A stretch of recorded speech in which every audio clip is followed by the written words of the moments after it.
स्वागत करे બેન તમે થોડો વચ્ચે અને થોડો બેનર દેખાય છે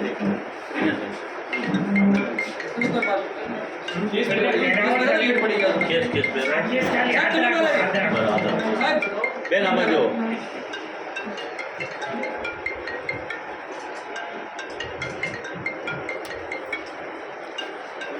थैंक यू રાગીણીબેન બે શબ્દો આપો કે આપ કેમ જોડાયા મીડિયા સમક્ષ કોંગ્રેસ જોડાવાનું સૌથી મોટું કારણ એ જે અત્યારે ચાલી રહી છે વોટ ચોરી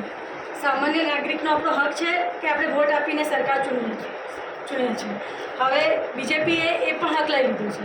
સાથે સાથે જોબ ચોરી કે જ્યારથી સરકાર આવી છે એસસી એસટી યા જનરલ જે પણ હોય એ બધાના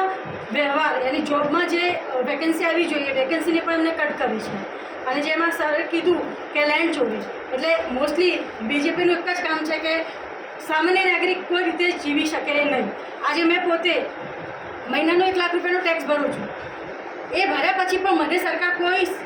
આપતી નથી કે મને પેન્શન મળશે અથવા મને કોઈ સારી સુવિધા મળશે મને સારા રસ્તા મળશે તો એ કોઈ પણ વસ્તુ મને મળતી નથી અને હું વર્ષનો 12 લાખ રૂપિયા ટેક્સ ભરું છું તો એનું શું તો એવા લોકો બહુ બધા છે કે જે આ બીજેપી સરકારથી કંટાળી ગયા છે કે તમે જે એક નોર્મલ પેકેજો આપ્યું એટલું અમે તમને ટેક્સ આપીએ છીએ પણ એના વળતરમાં અમને કશું મળતું નથી વોટ ચોરી હવે ધારો કે આજે અમારી સરકાર આપણે ચૂંટાવાનો અધિકાર એક સામાન્ય નાગરિકનો છે એ હક પણ લઈ લીધો છે આજે એમની જાતે જે બીજેપીને ચૂંટે છે અને બીજેપી આવે છે એવું નથી ને કે કોંગ્રેસમાં કોઈ છે નહીં કોંગ્રેસમાં આજે ધારો કે ગુજરાતમાં લાસ્ટ વિધાનસભામાં 50થી આપણે 50-50 સીટો જ હતી કે 2-4 સીટોથી પાછળ હતા તો એમાં એમને વોટ ચોરી ના કરી તો મે બી કોંગ્રેસની સરકાર આવી જતી હોય તો આ જ બધા રીઝનો છે મને કોંગ્રેસ જોઈન કરવાની થેન્ક યુ